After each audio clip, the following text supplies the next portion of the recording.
Bem, estamos aqui com o Dr. Osiel Lourenço Carvalho, formado pela Universidade Metodista de São Paulo, ele que se formou em Ciências da Religião. Doutor, seja bem-vindo, muito obrigado pela participação. Dr. Clayton é formado em Teologia pela Faculdade Este de São Leopoldo, Rio Grande do Sul. Esse bate-papo informal, né, doutor?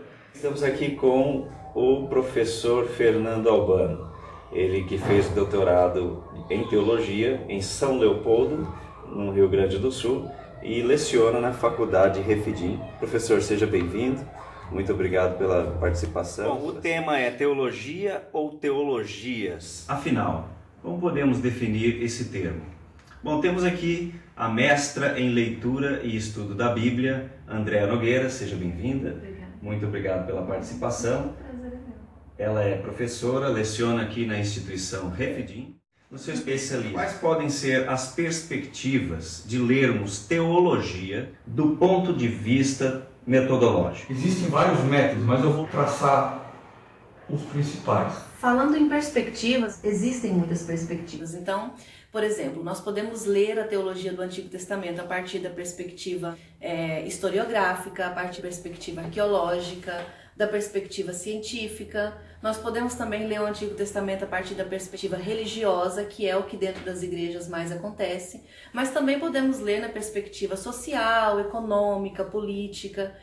Vai depender da motivação que cada um está tendo em ler o texto do Antigo Testamento. Então, por exemplo, eu como professora, ao entrar dentro de uma sala de aula, eu tenho como obrigação oferecer para os meus alunos as ferramentas necessárias, né, todas essas formas metodológicas de se interpretar, para que no final eles peguem todas essas ferramentas e unam ela a fim de quê? A fim de interpretar o texto da melhor forma para passar para os seus ouvintes. No entanto, por exemplo, eu sou uma professora de teologia assembleiana. Então, como uma mulher assembleiana, eu vou interpretar o texto a partir de uma perspectiva mais conservadora, interpretar o texto a partir daquilo que é a minha realidade.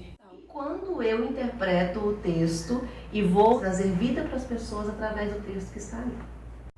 E quais são os métodos para estudo da Bíblia? O primeiro deles, e para nós acho que o mais importante, é sob o ponto de vista pentecostal. O pentecostal ele vai sempre levar em conta a experiência que ele tem com o Espírito Santo, em paralelo com aquilo que o pentecostal pensa. Porque a espiritualidade do Antigo Testamento ela era vivida no seu dia a dia, né? Então, na família havia sinais de espiritualidade, a prosperidade que o povo tinha ou não era um sinal de espiritualidade. Quando eles cavavam a terra para plantar, era também feito ciente de que Deus estava ali junto com eles, ou seja, havia uma forte categoria de experiência junto. Né? Esse método histórico-crítico é um método adotado por exemplo, pela Igreja Católica, Apostólica Romana, adotado por muitos centros de formação teológica, europeu, norte-americano, e é, digamos, um método preferido pela Academia Teológica, né? Mas não livre de críticas. Temos também o método histórico crítico, que vai dizer que o Antigo Testamento nada mais é do que mais uma literatura a ser lida para se conhecer a Deus. É uma teologia mais liberal e que não é praticada pela faculdade de Refidim e nem pelos pentecostais como um todo. O método, né, ela indica um caminho, né, para se chegar a um determinado fim. O método seria nós nos atermos às principais palavras-chave, isso numa leitura mais textual, né? O método mais famoso na academia teológica é o método histórico-crítico. É feito por especialistas em teologia que usam as ferramentas da história para a leitura e interpretação do Antigo Testamento. Mas esse método não é acessível aos leigos, né? Requer toda uma preparação teológica mais qualificada. Bem, Mário César, é um prazer também da minha parte estar aqui para conversarmos um pouco, né, a respeito de um tema teológico. Então nós vamos falar hoje sobre o método histórico-crítico, que é o método mais utilizado na academia para o estudo da Bíblia. Enquanto que teoria de conhecimento e disciplina, nós como acadêmicos precisamos conhecer profundamente. Está aqui conosco o doutor para nos ajudar nesse ensinamento. Doutor, fique à vontade.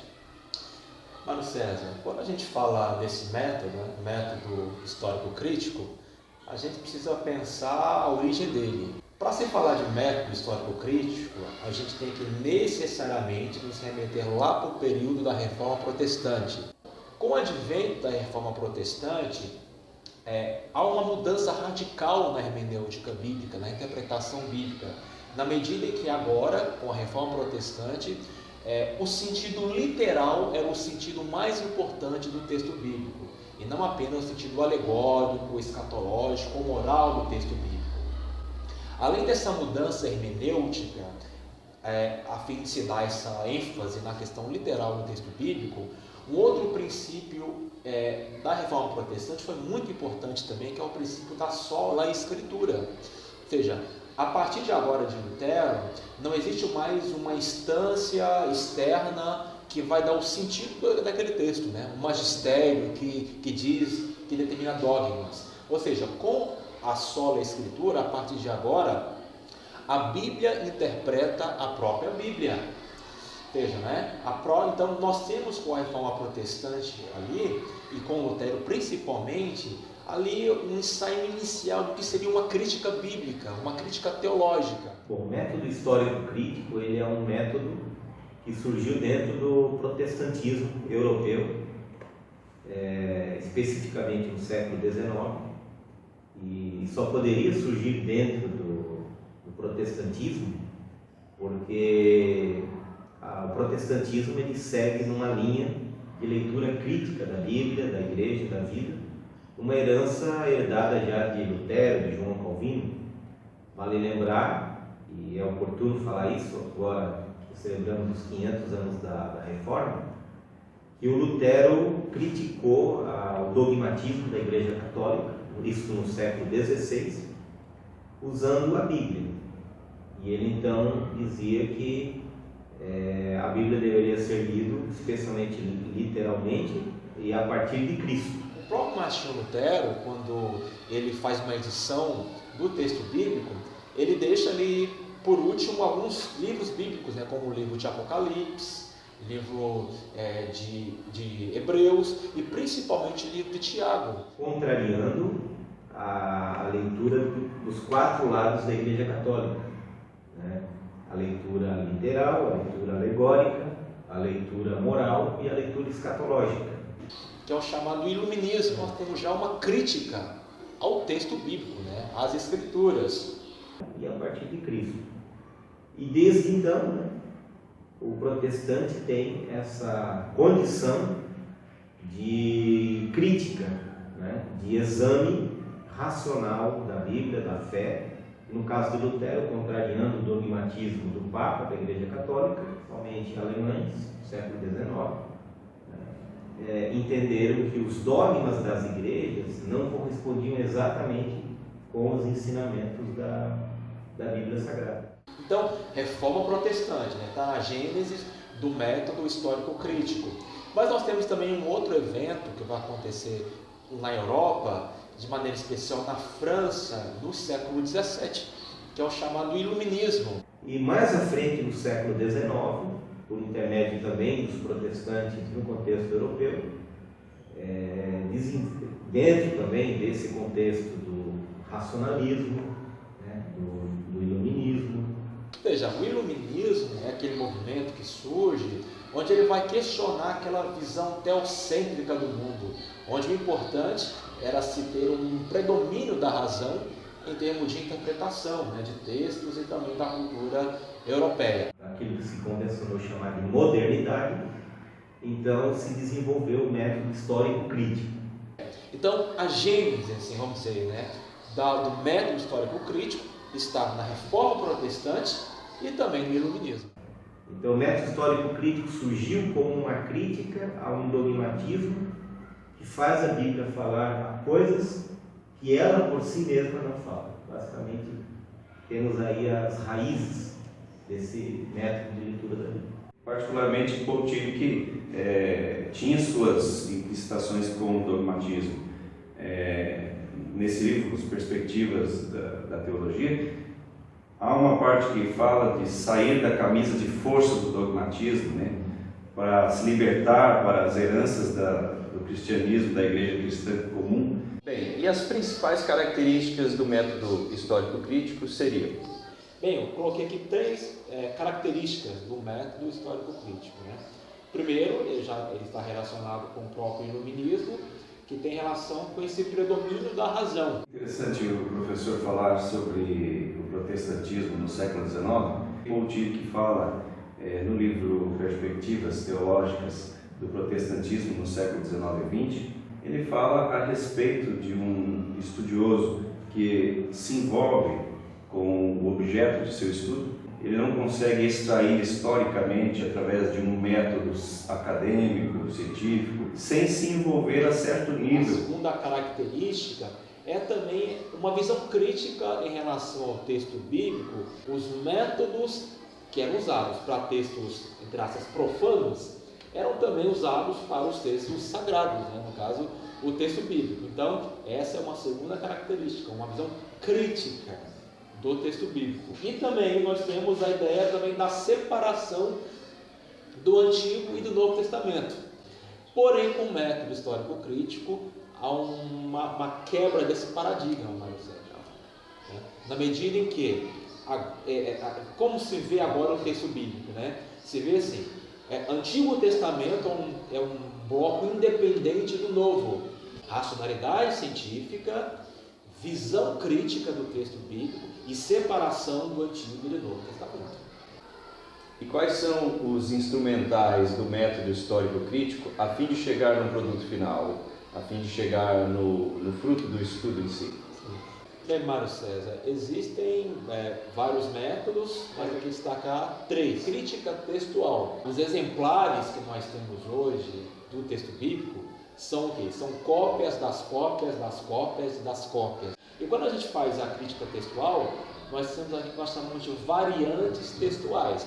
São aquelas informações que podem não corresponder com os manuscritos mais antigos, mais originais. Então, essas são as chamadas variantes. Assim. E um outro método que é o método histórico-crítico, é um método que na academia ele é muito usado. Como ponto negativo, o método histórico-crítico tem um ponto negativo de que o texto dele é muito fragmentado.